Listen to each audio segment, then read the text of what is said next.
don't know. Sometimes I feel like we don't have sense. You say you can't give a man money. A man is giving you money. One of the dumbest statements a political aspirant could ever make. You need to intervene because it's becoming unbecoming. Don't give me that! No, don't give me that! Chikas table. Hi guys, my name is Chika and you're welcome to Chikas Table. And on this podcast, we're talking about love languages. And I have very amazing guests. You already know Moyo and you already know Oche. So let's start from Moyo. And my name is Moyo, founder of Emotives, creative director and founder of Emotives by Moyo, and I also work at Tangerine Africa as the head of FP&A, which is Financial Planning and Analysis, and I'm single, very single. Okay. All right. She had to I had to add that. emphasize I'm sorry. Okay, so Oche, let's meet you. I'm single. My name is Oche. I mean, since we are talking, Right. I mean, From the plans. My name is Oche. I'm a brand and product designer. Yeah, at Wire Bank. Okay. All right, so we're talking about love languages. Okay. So Oche, what is your love language?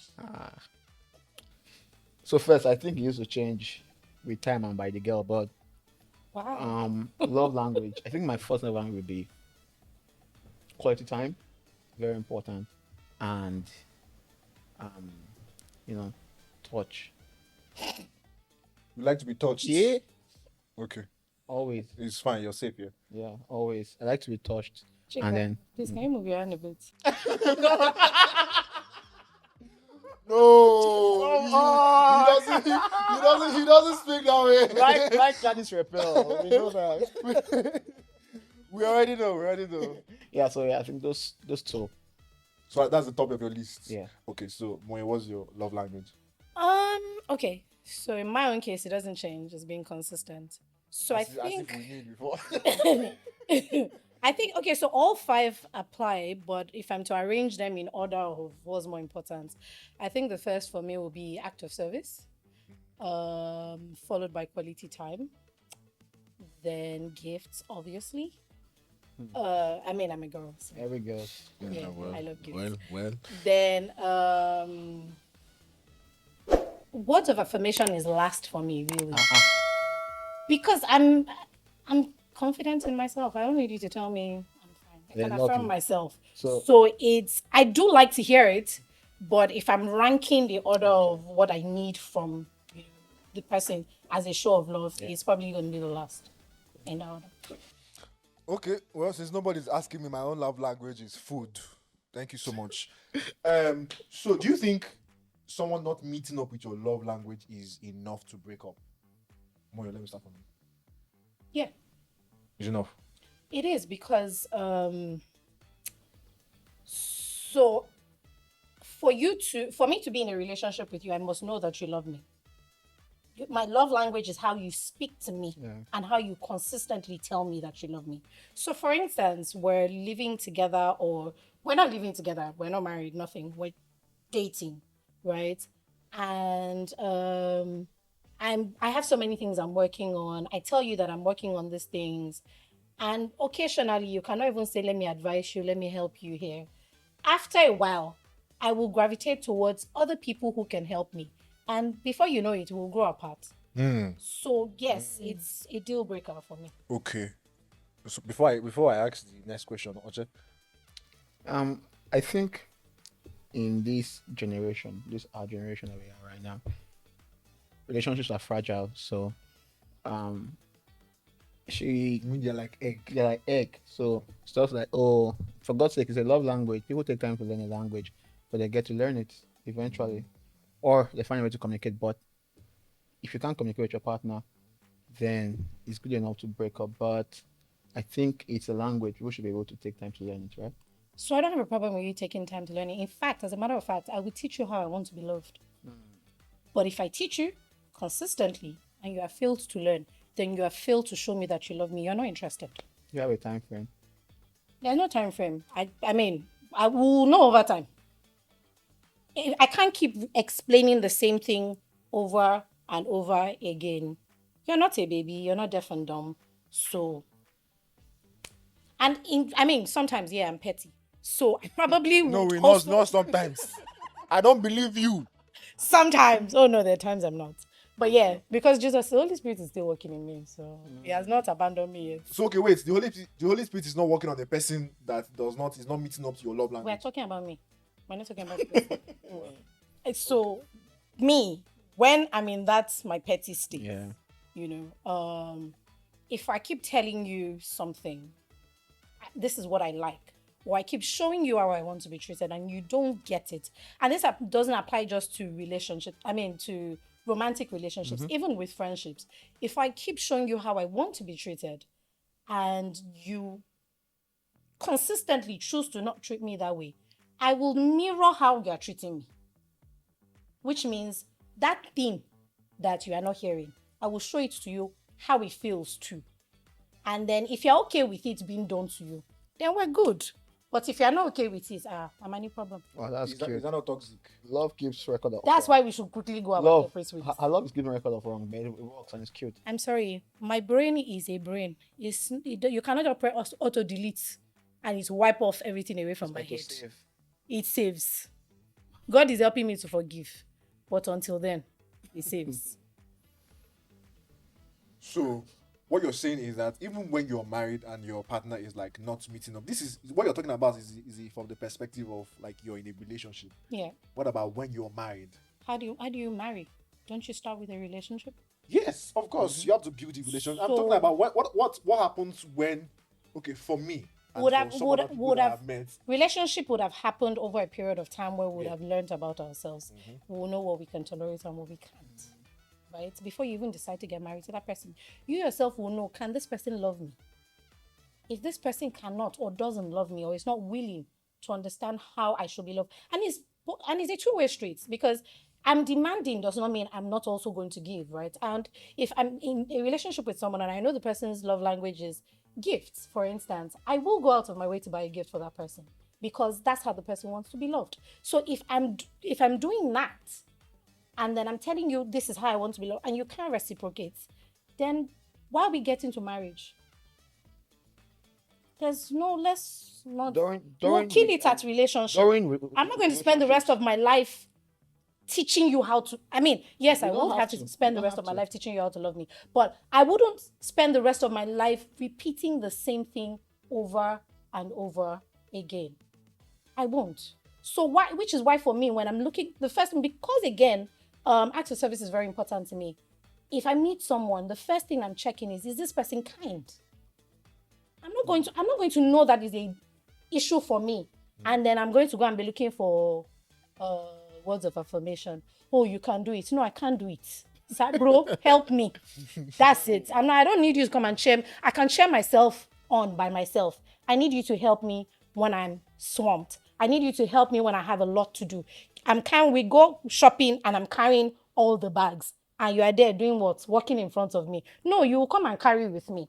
That's me. That's what's important to me. And so if while we're dating, I have a problem with you in that you're not doing those things, we're never going to get to that point of marriage. so what happens when you are not meeting up with his own love I language? expect vice versa, same thing. You tell me. And the truth of the matter is, if you tell me once, twice, and you keep repeating it, and I'm not willing to change, let's be honest, I don't care about you that much. That's the truth. Not all can be true because first, so two scenarios, right? Chika was talking about when you are married to someone and it's not meeting up with your love language. And I think that can be true because relationship makes people like superhumans. Everybody knows your love language in a relationship, especially the one that they took time to get, right? So sometimes you can fall into one Are you chance. talking from experience? Well, by the grace of God, by the grace of God, I'm saying nothing. But people can enter into one chances in marriage, right? And they Yeah. find out that, oh, this person is actually not that person that I was in a relationship with. And we've had it times and times again. So what do you do in that kind of scenario? To be honest, I'm of the school of thought that Mhm. whatever you see in marriage, and this is very debatable, Yeah. but my opinion, my school of thought, more often than not, what you see in marriage was there when you were dating. It didn't start overnight. If this person is not kind, you can't pretend that you're a kind person if you're not. Because I'm not judging your kindness by how you treat me. I'm judging your kindness by how you treat me and other people around you. If you're a kind person, you're a kind person. It has nothing to do with whether you're in love with me or not. I mean, for crying out loud, you should be a decent human being. If you're a kind person, you're kind to everybody else. You're kind to the security man in your house. You're kind to everyone around you. So if you're not kind, we have nothing in common and nothing to talk about. You won't suddenly become unkind in marriage. That code of kindness, I've been seeing that tweet a lot more, like in the last 6 years. You see tweets like, it's not about him having money, is he kind? It's not about him being rich, it's can he give you the money? I don't know if you've seen that those tweets. Like, so it's a hacked system. Does it say thank you to the waiter when you guys go for shopping? We read this stuff, right? Yeah. And we can begin to act on this script and be who you want us to be. And catch you as a jackpot, and then you find yourself in marriage. Yes, I am an observant person. Listen. I know you are very observant, but wait, observe right now. Just listen. Nice one. Okay. Everything that happens probably in a very bad marriage has been there for a long time, like exactly. You said. Yeah. Yes, but it doesn't mean that you will see it most of the times. I'm telling you. It doesn't mean that you see it most of the times. And that's where the Holy Spirit comes in. Yes, and that is where the Holy Spirit comes in. Because no matter how observant you are, you cannot know that the angel of God is going to get me pregnant if you are Joseph. That's why the Holy Spirit is going to come and tell you that, okay, this person is not that person, or that person is not this person. That the person you are getting is this exact person, because the Holy Spirit is the one that knows. Yeah, but what I'm saying is not, and the Holy Spirit is not mutually exclusive. Mm-hmm. They can go together. Yeah. But if the person, again, Holy Spirit knows what I like. Holy Spirit knows what's important to me. So even in observing the love language, the assumption is I will trust in the Holy Spirit in assessing the person.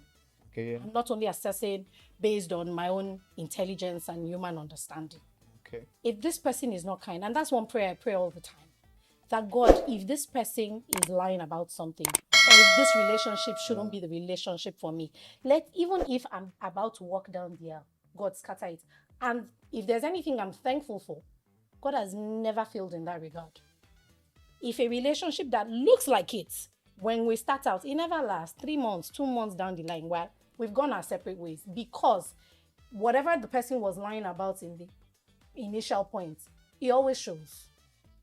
It's also maybe why I'm also wary when I hear people who say, 3 months into the relationship, he proposed and we're getting married. Like big stuff. It's a lot. Marriage is forever and ever. I don't believe in divorce. So I can't afford to just do 3 months. But then again, Holy Spirit is helping all of us. Let me just ask you one more question. So about the love language. Love language is super important to you. Yeah, very. You said. So say you fall in love with someone who is really not attentive to your love language, because honestly it happens. Yeah, it has happened to me. Right? Wow, sorry, bro. Nice one. But you fall in love with someone who is like completely not attentive to your love language. What do? Do you unlove? Because honestly it's hard, right, to stop loving that person. So what is going to be the next act for you? At the risk of sounding like I'm damaged, I will break my heart before you break it. And interestingly, I have a track record of doing this. Can we get a tissue? No, but seriously, because again, like I said, jokingly or not, divorce is not an option for me. Yeah. So if I notice that it's not going to work, let me cry now. There's something my mother used to say: a broken engagement or relationship is better than a broken marriage. Very so true. While we're dating, even if you've asked me to marry you and I've said yes and you posted it and 1,000 people saw it, no, it's okay. I will cry. I have friends. They will come and maybe take turns to feed me and pet me, and we will cry together. Not a problem. But you will be fine. Cry out. Because you're not the first person that is receiving heartbreak. You're not going to be the last. Yeah. Heartbreak is not a, God forbid, it will not be my portion. Everybody has chopped it. It's okay. It's not new. So I will take the heartbreak and I will move on. But we're not going to marry. And it's just that simple. It doesn't mean that I unlove you. I won't unlove you as a person. But I just know you're not good for me. So let me put it this way. I don't like, I react to chloroquine. I don't like Is that chloroquine. ice cream? No, it's for malaria. Yeah. Before we had all this I fancy think it's an injection. Artemita and co come up. Yeah. Before it was chloroquine everyone had, right? It itches the body. It itches you. Yeah. No matter the amount of piritin in this world, I react to it. I don't like it. I mean, I can't stand it. But I know it's good for me, so I will take it. Now, likewise, I know that eating cheese all the time is not good for me. So when it comes down to it, I will cut back cheese from my diet. Bringing this to relationship, if I know that this person is not good for me, I'm not going to say, oh, because I love him. Yes, I love you, but are you good for me? No, if you're not. And that's that. Wow. So you're willing to let go of a I'm very relationship willing to that's let go, not- unapologetically so, yes. Wow. That's very interesting. That's a lot. That's a lot. I'm dumbfounded. I'm dumbfounded. Okay, so guys, so what happens in a situation where like you are prayed about somebody and God says yes, and this person that God said yes to, this person is not meeting your love language? Do you go back to God and say, God, oh, this person has coconut head? I think God Can should we- go first. Can we reset? Can we reset? I understand that there's no like one person made for you. Yeah, But yeah. let's say that there's somebody Absolutely. like you're in talking stage Yeah. with, which we are still going to talk about sometime. This talking stage thing among Christians. Then you know that there's prospects, okay. But then God is saying yes. Likewise, this person is not meeting your love language, or let's even say that you're already dating, and maybe the person is almost trying to propose. So I think Why you laughing? PhD. Okay. So first, I think like you said, there's no one person meant for you, and I think I'll send someone that God's will of a life partner for you doesn't have a face or a name. It's about you working out the person you have prayerfully chosen according to your choice and what you think in respect to God's own standard and life and all that. So and I say that to say that we see marriages in church that fail, and we see marriages that are not in church that do not fail, because two people are going to have to work regardless of who you say they have told you to marry that person. So therefore, one thing that can break two people out of love or fall out of love or fall out of whatever they had for themselves are the physical things that they choose to ignore at the start of any relationship. And this talk stage, this what I like or that I like, if you guys are not coming to a consensus on how to do about it, or okay, are we going to work about this, or how are we going to work on this, or do we have plans to work on this? If you see that these people, if you see that she's trying to work on it, or you people have a plan to work on it together, then you guys should work and see that it works before you take that next step. If it's not working, honestly, ask the Lord if he's going to say something else, because at the long run, you will come back to the Lord and tell him that okay, it's like we had no wrong with something else. Okay, so you're saying it is possible for God to say yes about somebody? I think it's possible for God to give you permission to go Okay. with somebody that doesn't meet all those things that you are thinking about in your head. Okay. I tend to agree with him on that. So yeah, God can speak to you about someone, right? But the two people in the relationship still have to work on it, right? God is not going to come down, fix your marriage, your relationship, whatever. The two individuals have to work at it, and they have to be willing to fight for it as well. It takes two hands to clap, right? So one person cannot be the one doing all the work while the other person is not. Both of you still have to. Yeah, that's not clapping. That's clapping. This is clapping. There's a difference, Okay. you know. Right. So it takes two people. So both of you have to work on it. And I was going to even give an example. I don't know how many of I don't know if you know. I think it's Pastor Okonkwo and his wife. I remember there was a time, I remember there was one sermon where she was talking about how God told her Pastor Kingsley was her husband, and she had said, oh, she knew she didn't like this man, he doesn't used to call, because those were things that were very important to her, but she had to teach him, and he also had to learn. So God can tell you that this is the person, but in as much as God has said this is the person, you have to work it out by yourself. Just the same way salvation, everything, God has told us how to go about it. Onus is still on us to work things out by ourselves. Okay. Thank you so much for coming to our podcast. We appreciate your presence. So guys, you've heard it. Please, you know her own love language, and she's single. And you know his own love language. I ain't single. Very, very. And me, you know my own love language. Food. And You I'm are- single. You're single. Yes, and my own love language is food. That's at the time that this Party we shot. At the party time that we jollof shot this rice podcast, and so then God knows. because I don't know what will happen after this podcast. Maybe someone will propose to me. Wait, someone will propose to you, meaning they're already in a relationship with you, but you're not in a relationship with With them. them. How can Yeah. somebody propose to me? It's No, possible. I don't understand. But Like yeah. a woman proposing to me. It happens now.